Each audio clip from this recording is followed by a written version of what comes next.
everyone, and thank you for joining me. What you see here is the inspiration for the soap I'm making.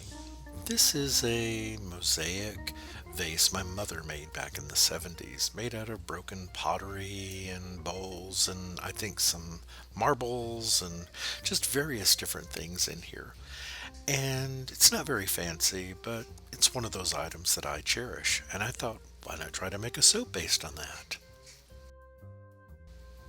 So I get a lot of soaps sent to me from all of you wonderful people. There are soaps here from Renee from Soaps for Love. I have some aromatic suds here. I have some from just several, Gin Spice, several different folks. And like every other soaper, I have plenty of soap. I have so much soap.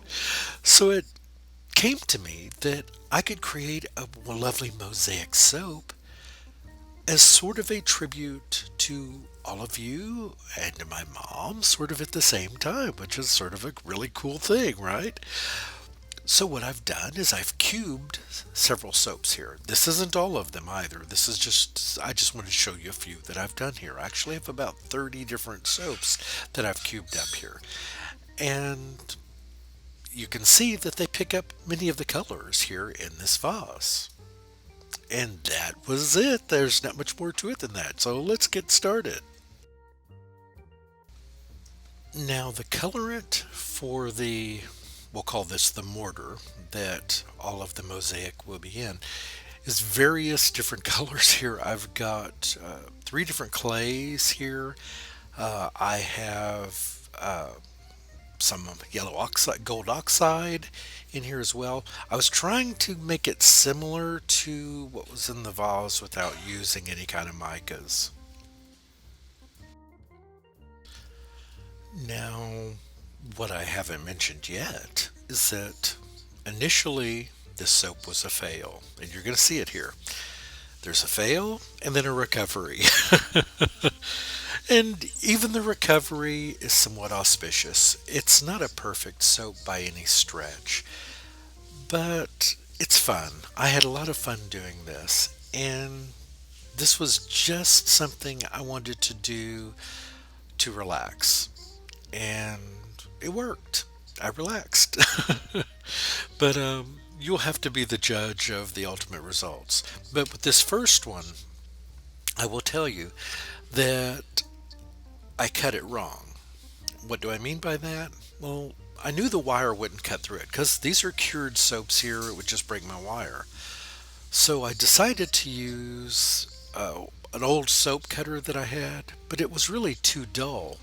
So it would cut through the softer soap and then push the harder soaps through it, and it just caused all kinds of problems. So I end up, as you'll see here, actually redoing this, and this time cutting it with a very sharp knife.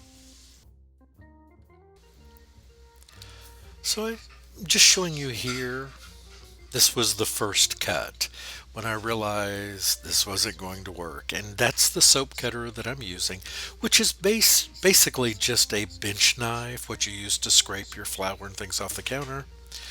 But it just didn't work. The soap wasn't really hard, but the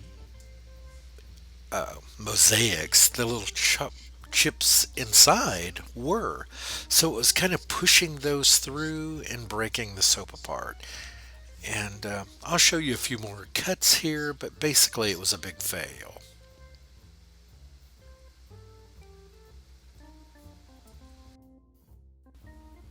So again, no matter how hard I tried, it just came apart, just into pieces.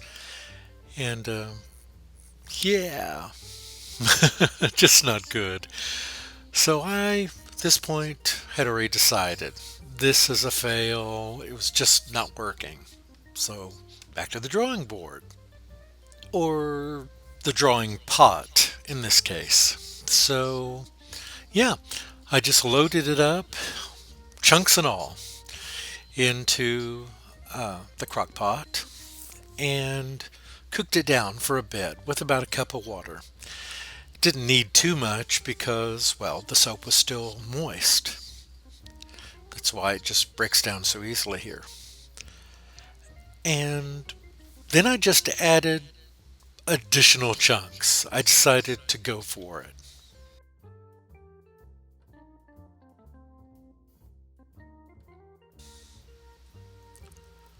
Now, one regret I have here is that I did add some TD to this because I was looking at it and it looked like dog food. It did. It reminded me of Gravy Train, and I just didn't want the soap to look like that. So I added TD. But I wish I had refrained because it lightened it more than I would have liked. And mistakes get made. But I didn't want to do a third rebatch of it, so I just went with this.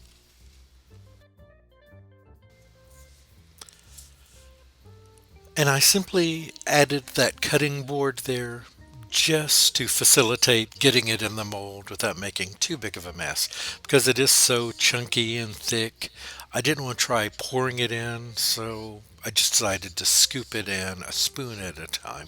And that worked fine. But I won't bore you with all this.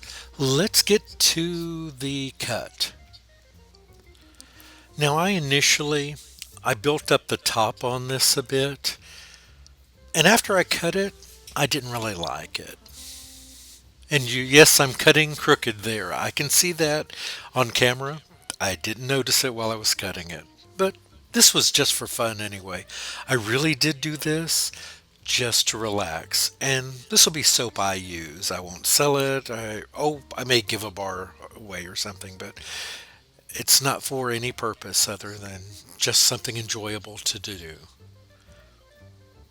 But I will say, I would like to redo this with some different colors, and I'll probably get around to it. But what I did is I just cut these in big blocks and then cut those into smaller blocks. I'm keeping it pretty chunky because it kind of requires that because of the chunkiness of, well, the embeds.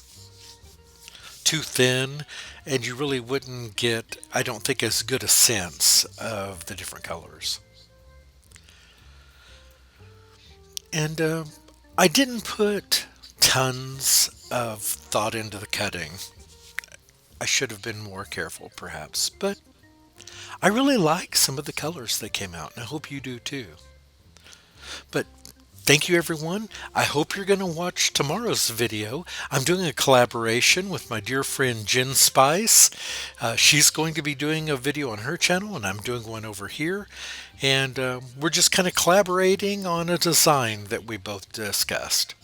So we'll see you back then for that. Have a fantastic day, everyone. Thank you. Goodbye.